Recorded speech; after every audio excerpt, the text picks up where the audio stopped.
Are you gutting out your exercise program?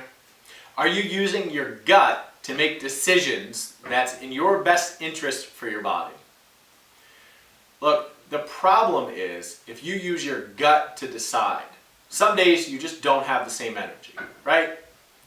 And so you're going to pick exercises or movements that are going to be a match for that energy. And then maybe you start to move, you start to get a little bit more energy, and you say, okay, I'm going to do these other exercises. And you go into that, and you can look back, okay, over a whole half an hour or 45 minutes or whatever time you left yourself, you can see you started off slowly, you started to feel a little bit more energy, started to get a little bit more movement, and then you're done. The problem with that is you actually didn't get anything done. Yes, you moved. So look, if you are not moving, I think that's a fabulous way to do it. But if you are moving on a regular basis, that sort of exercise structure is not going to get you to reach your goals. One, you need to have some goals for yourself. Like, I want to be a little bit more flexible, or I want to work my abs more because I can feel my belly while I'm driving. Or you can start to put on your pants and you start to see your stomach and you go, wait a second, I don't want to see that.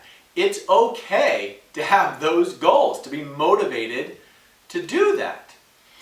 And if you have these goals and objectives you want to achieve, the problem is when you go to start an exercise session and you're just matching your energy, you might be matching your energy with the wrong exercises. You might be able to find better exercises that are more matched towards your goal and a match for your energy. But in those moments when we're gutting it out, we're just following our intuition, we may not be led to the best exercises because we're not really thinking it through. So here's the problem. If you're not getting feedback on your exercise program, the chances are, and you're just gutting it out, you're going off of your felt experience, you're just feeling your way through it, chances are you have some big blind spots. And by blind spots, I mean you're not getting any feedback. Look, when you get feedback, somebody can point out to you an opportunity where you can grow. So if you're saying, as in this example, I just don't feel a lot of energies on Monday. If you were to talk to a professional like myself, I would say, okay, well, what are some of the goals that you have for yourself? Well, I want to not see my stomach stick out so far when I put on my pants, or I want to not feel so overly full when I eat, or when I sit down in my car, I've noticed, my stomach sits on top of my pants, or whatever the case may be that gives you that experience of what you're trying to fight back against. Then I might say to you, here are 3 abdominal exercises that you can do in a way that they are as lazy as you can make them, but they still help you to achieve your goals. Would you want to do those? Of course! That's what I want to know. I want to know the match for my energy. If you just go and press a random class, that class may have a lot of really good benefits to it, but that class might not actually get you towards your goal because they may need to make that class for everyone's experience. If you're gutting it out, you probably have blind spots. And when you have blind spots, you're setting yourself up for a problem, a big problem, a problem that might cost a lot of energy and time to fix. Because if you're not achieving your goals and you're not balancing out your body for the tight legs, the tight hips, the weak abs, the weak upper back, if you're not balancing those movements out, chances are you're going to feel and experience back pain.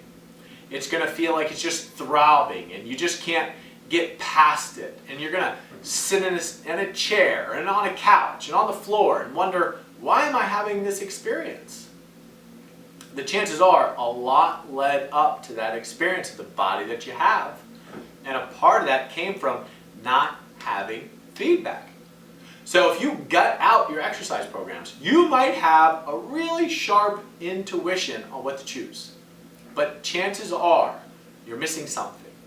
And if you talk to an exercise professional, it's fair to assume they're going to point out to you some areas of weakness and give you some suggestions for solutions on movements that you could use that could make a difference. And that's really what you're looking for, isn't it? That's a part of the real goal. Am I right? The goal is to say, whatever you have going on in your world, you're looking for some good changes. If you start with no energy, you want to feel more energy by the time you're done, and you want to know you've attended towards the steps that will help you to reach your goal. If you're going in and you're saying, I want to run faster, I want to run further, I want a better gait, and you're just not feeling it that day, you want to know you got the number of miles in that you needed to have, but you also did the exercises that's going to balance out your structure. So you have structural integration. Because you have specific targeted exercises that is going to make your body more solid. And if you're dealing with back pain and it's just aching and you start to do some exercises and you go, wait a second, my body's feeling better. I like this. You're more motivated to do it. So you move from a person who's got pain and this experience in your back is not very good to a person who feels freedom inside their skin. And then you can look out on the horizon and say, what else do I want to do? I'm no longer held back by my body. I have freedom again.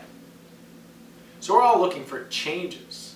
And you can find some changes by gutting it out, but you can't find the ones that matter the most, the ones that need a plan, and that need feedback, and that need guidance, and that need personalization every couple of steps so you don't veer way off course, and then it just takes too much time and energy to get back on. So, if you're gutting it out, I ask you, do you really need to do it all by yourself?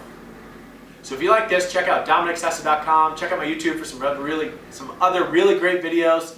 Check out my Instagram. If you're not on my newsletter, you should really think about signing up, and we'll talk again soon.